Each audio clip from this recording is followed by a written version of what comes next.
ఇక యేసు ప్రభు యోహాను సువార్త 19:30 మనం చూసి సమాప్తమైందని చెప్పి ఎవరు చెప్తాడు ఈ మాట?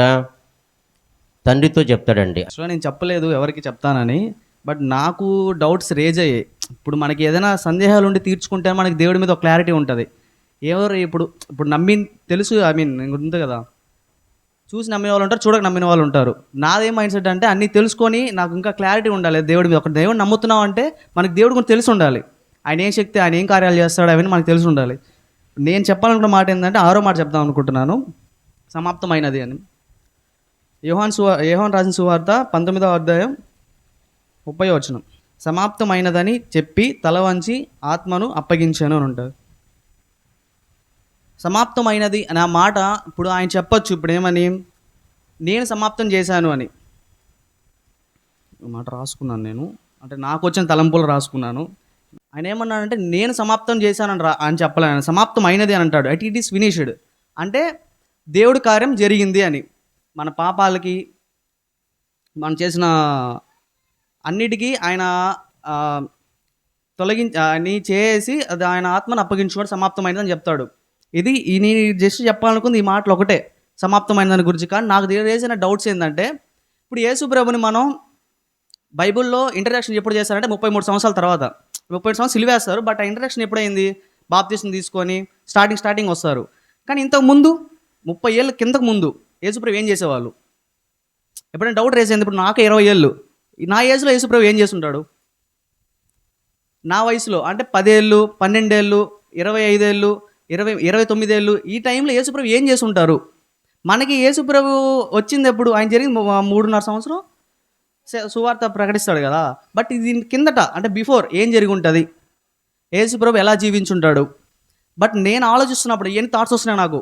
అంటే నాకు 20 ఏళ్ళు కదా, ఈ టైంలో యేసుప్రభు పుట్టింది ఎంత ఇక్కడే భూమి మీద నడుచుకుంటూ అందరితో మనుషులతో మాట్లాడుకుంటూ వస్తాడు. ఇట్లా చేయండి బోధించుకుంటూ వస్తున్నాడు ఆయన. 20 ఏళ్ళప్పుడు ఆయన ఎట్లా బోధించేవాడు? ఎలా నేర్చుకున్నాడు? ఎవరి దగ్గర నేర్చుకున్నాడు? ఎలా? ఇప్పుడు ఆయనకంటే అప్పుడు స్కూల్స్ లేవు, కాలేజెస్ ఇవన్నీ ఏమి ఉండవు. బైబిల్ గ్రంథాలు చదువుకుంటూ అట్లా ఉంటారు, పనులు చేసుకునేవాడు. వాళ్ళు రిలేటివ్స్తో వెళ్ళి వర్క్ వెళ్ళేవారు అనమాట. సో నాకు ఇట్లా డౌట్ రేస్ అయినప్పుడు నాకు కొంచెం క్లారిటీ అయితే వస్తుంది వాక్యం ద్వారా. ఇప్పుడు యేసుప్రభు 12 ఏళ్ళు ఉన్నప్పుడు అంటే కొంతమంది ఆలయంలోకి వచ్చి ఏదో చేస్తున్నప్పుడు ఆయన గద్దిస్తాడు అనమాట, ఇట్లా చేసి కరెక్ట్ కాదు అని. సేమ్ అదే ఆయన పెద్ద అయిన తర్వాత సేమ్ అదే ఇన్సిడెంట్ జరుగుతుంది, బైబిల్లో రాసి ఉంటుంది అన్నమాట. కొంతమంది ఇట్లా వచ్చి సంఘంలో వచ్చి ఇట్లా చేస్తున్నారు మాట్లాడుతుంటే ఈయన గద్దిస్తాడు అనమాట, ఇది సంఘం, ఇది ఇట్లా అని మాట్లాడకూడదని. అట్లా యేసుప్రభు కూడా మనం నేర్చుకున్న క్వాలిటీస్ ఏంటంటే స్టాండ్ తీసుకుంటాడు, నిలబడతాడు, ఆయన ఏడుస్తాడు, ఎక్కడ దగ్గర ఓదార్చాడు అక్కడ ఏడుస్తాడు, స్టాండ్ తీసుకుంటాడు, ఎక్కడ మాట్లాడు అక్కడ మాట్లాడతాడు. ఈవెన్ ఇప్పుడు ఒకసారి దేవుడు ఒక ఆమెకి ఒక ఆయన స్వస్థపరిచిన తర్వాత నువ్వు ఎవరు చెప్పొద్దు అంటాడు.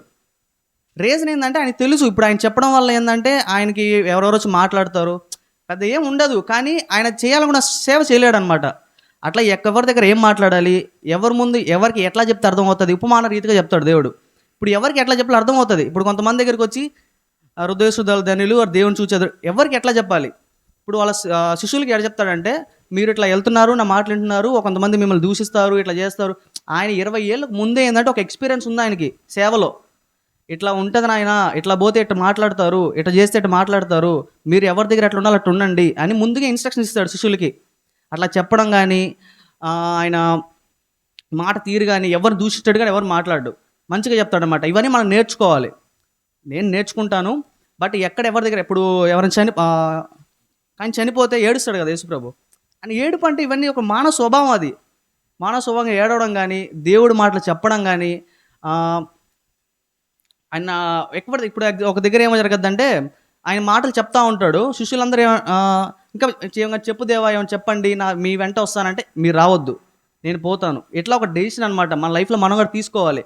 ఏదైనా సరే మనం అనుకున్నప్పుడు నేను చేస్తాను, నేను చేయను, ఇట్లా ఒక డెసిషన్ తీసుకుంటే. యేసుప్రభు కూడా ఆ రోజు కూడా వాళ్ళు పడవల లావలు వెళ్తున్నప్పుడు మీరు టెన్షన్ పడొద్దు అని వాళ్ళని చెప్తాడు అనమాట. ఈ వే ఆఫ్ థాట్ కానీ ఇట్లా మాట్లాడడం కానీ యేసుప్రభుని మనం నేర్చుకోవాలి.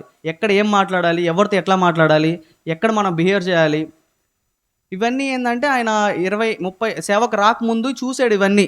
ఎవరితో ఎట్లా మాట్లాడాలి, ఎవరితో ఎట్లా చెప్తాలి అని ఒక జ్ఞానం కలిగి ఉన్నాడు కాబట్టి అందరితో మాట్లాడుతూ వచ్చాడనమాట. సో ఈ వే ఆఫ్ నేను నేను నా థాట్స్లో వచ్చినప్పుడు ఇట్లా ఆలోచించుకుంటూ వస్తున్నా. ఇంకోటి నాకు నేను అంటే ఇవన్నీ నా థాట్స్ అనమాట. నాకు ఇప్పుడు ఎవరైనా సరే మనకు తెలిస్తే మనం ఏదైనా లీనియస్ తీసుకోగలుగుతాం. ఎవరో ఏదో చెప్పారు వెళ్ళిపోవడం కాదు. మనకు రావాలి ఇయన్నీ. యేసుప్రభు ఇట్టున్నాడు కదా! ఇట్లా జీవించాడు కదా! మనం ఎందుకు జీవించలేకపోతున్నాం అని నాకు క్వెషన్ పడినప్పుడు ఆయన 20 ఏళ్ళప్పుడు ఎట్ట బిహేవ్ చేసుంటాడు? నేను 20 ఏళ్ళున్నా. ఆయనకి 20 ఏళ్ళున్నాయి. ఆయన ఎవరితో ఎట్ట మాట్లాడుంటాడు? ఎవరితో ఎట్ట బిహేవ్ చేసుంటాడు? ఇవన్నీ సరే మనం వాక్యం ద్వారంగా నేర్చుకొని వే ఆఫ్ అంతా ఆయన బిహేవియర్ అంతా నేర్చుకొని ఆయన సేవ చేసి మనకి ఇంకో ట్విస్ట్ ఏంటంటే సాతానికి తెలీదు. నేను విన్నాను ఈ వాక్యం. మనకి ఆయన చనిపోతే దేవుడు రక్షణ అని చెప్పి సాతానికి తెలీదు. సో ఆయన చనిపోయి మనకు రక్షణ ఇచ్చి మొత్తం ఫినిష్ చేసి మన పాపాలన్నీ క్షమించి ఆయన సమాప్తం అనే మాట పలుకుతాడనమాట. ఇది నేను చెప్పాలనుకుంటున్నాను. Thank you.